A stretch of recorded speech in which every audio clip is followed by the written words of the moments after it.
안녕하세요. 저는 리나입니다. नमस्ते, welcome to Korean class with Arina. This is my first video और मैं आपको बताना चाहूँगी ये जो चैनल है वो कोरियन लैंग्वेज पे बेस्ड है और हम इसमें कोरियन लैंग्वेज को हिंदी और इंग्लिश की हेल्प से सीखेंगे। फ़र्स्ट ऑफ़ ऑल किसी भी लैंग्वेज को सीखने से पहले हमें उसका बेस क्लियर होना बहुत ज़रूरी है, तो इसलिए हम कोरियन लैंग्वेज को सीखने के लिए उसके बेस से स्टार्ट करेंगे। पर उससे भी पहले हम कुछ बेसिक थिंग्स के बारे में बात करेंगे, जैसे कि कोरियन अल्फ़ाबेट को कब क्रिएट किया गया, किसने किया और किस पर्पज़ के लिए किया। तो कोरियन अल्फ़ाबेट को कहा जाता है Hangal. Korean alphabet was created in 1443। इसे क्रिएट किया था किंग सेजोंग ने। और in 1446 the first Korean alphabet was proclaimed under the original name Hunminjeongeum, which means the correct sound for educating people. The Hunminjeongeum was registered with UNESCO's Memory of the World in 1997. तो next is कि इसको बनाने के पीछे purpose क्या था। अगर हम सिंपल वे में समझें तो कोरिया में क्या था कि उन्होंने कोरिया में चाइनीज़ करैक्टर को उधार लिया था राइटिंग सिस्टम के लिए, पर जो चाइनीज़ करैक्टर थे उनको समझना बहुत ज़्यादा डिफ़िकल्ट हो रहा था कॉमन पीपल के लिए अपने थॉट एक्सप्रेस करना राइटिंग में बहुत ज़्यादा टफ़ हो रहा था। तो और वो इतने प्रिविलेज भी नहीं थे कि वो एजुकेशन जाके ले सके चाइनीज़ करैक्टर को सीखने के लिए। तो जब किंग सेजोंग शासन कर रहे थे तब उन्होंने ये देखा कि वहाँ के कॉमन पीपल को बहुत सारी प्रॉब्लम आ रही है इसकी वजह से। तो उन्होंने सोचा कि क्यों ना वो एक न्यू स्क्रिप्ट को तैयार करें जिसकी हेल्प से वहाँ के लोग इजीली उसको पढ़ सके, इजीली लिख सके और इजीली समझ सकें और अपने थॉट भी एक्सप्रेस कर पाएँ। तो इसीलिए उन्होंने हंगल को क्रिएट किया। तो ये बहुत इजी थी और वहाँ पे लोग जो थे उनके लिए भी इजी हो गया था समझना और लिखना। तो नेक्स्ट हम बात करेंगे the principle of Hangul. Hangul vowels are based on three shapes. ठीक है, जो हंगल है वो 3 शेप में बेस्ड है। कौन कौन सी? First is sky, second is earth and third one is human. तो जो कोरियन अल्फ़ाबेट में जो वॉवल्स हैं उनकी जो फॉर्मेशन हुई है वो इन्हीं 3 से हुई है, स्काई, अर्थ एंड ह्यूमन से। तो ये इस तरह से इनकी फॉर्मेशन हुई है। ठीक है, आप देख सकते हैं जो आप ये देख रहे हैं ये आपके कोरियन वॉवल्स हैं। ओके, तो अब हम नेक्स्ट पढ़ेंगे कोरियन अल्फ़ाबेट के बारे में। टोटल कोरियन अल्फ़ाबेट्स कितने हैं? टोटल कोरियन अल्फ़ाबेट्स हैं 40। 10 आपके बेसिक वॉवल्स हैं और 11 आपके कंबाइंड वॉवल्स हैं। बेसिक कंसोनेंट्स आपके पास 14 हैं एंड डबल कंसोनेंट आपके पास 5 हैं। तो आपके कुल मिला के कोरियन अल्फ़ाबेट्स जो टोटल लेटर्स हैं वो हैं 40। हम बात करेंगे 10 बेसिक वॉवल्स के बारे में। ओके, इनका साउंड कैसा है, इन्हें कैसे लिखा जाता है, हम इसके बारे में बात करेंगे। तो सबसे पहले हम बात करेंगे आ। फर्स्ट जो वोवल रहेगा आ को कैसे लिखा जाता है, जैसे कि आप स्क्रीन पे भी देख सकते हैं कि किस तरह से लिखना है, पर मैं आपको बताती हूँ।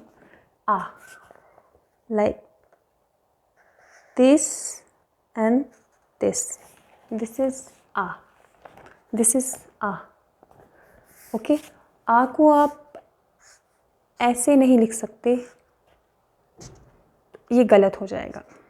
आपको आ ऐसे ही लिखना है, ये हमेशा बिल्कुल सेंटर में होना चाहिए। आ। नेक्स्ट इज़ या को हम कैसे लिखेंगे? या, दिस एंड दिस इज़ या को आप इस तरह से मत लिखिएगा या फिर ऐसे मत लिखिएगा, तो ये गलत हो जाएगा। तो ये जो है वो राइट सिस्टम है लिखने का, या या। नेक्स्ट इज ओ। ओ कैसे लिखा जाएगा? दिस इज आ, या एंड ओ, और वाला ओ, औरत ओ, ठीक है। इसमें बहुत प्रेशर नहीं देना है, बिल्कुल हल्के से, बिल्कुल लाइटली आपको बोलना है ओ, ओ। दिस एंड दिस इज ओ, ओ, ठीक है। ओ में भी आप इस तरह से नहीं लिख सकते, इसे भी आप बिल्कुल सेंटर में रखिए, जो लिखने का सही तरीका है। This is O, O. Next हम बात करेंगे यो, यो। तो यो को हम लिखेंगे like this and this. This is यो, यो, यो। ओके, अगर आपने सुना होगा योजा, योजा, योजा, दिस इज यो। एंड नेक्स्ट इज ओ, ओ। ओ को हम लिखेंगे इस तरह से, ओ, ओ। एंड यो, यो, यो, दिस इज यो, ठीक है। एंड नेक्स्ट इज ऊ, ऊ, ऊ, ऊ, ओके, दिस इज ऊ। और उसके बाद है you, this is you, you. And next is ये बहुत इंटरेस्टिंग है। ये लोगों को काफ़ी प्रॉब्लम आती है इसे बोलने में। ये है आपको अ बोलना है, बट अपने दांतों को दबा के और थोड़ा सा प्रेशर देना है अपने गले में। लाइक किसी चीज़ को हम देखते हैं, लाइक हमें गंदी लगती है, तो ये इस तरीके का रिएक्ट करते हैं। तो ये काइंड ऑफ दैट, ओके। अपने दांतों को दबा के और थोड़ा सा गले में प्रेशर देके अ को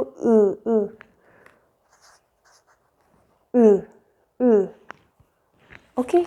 एंड लास्ट वन इज ई, सबसे ज़्यादा सिंपल, ई, ई, ओके। तो हमारे पास 10 बेसिक वॉवल्स हैं।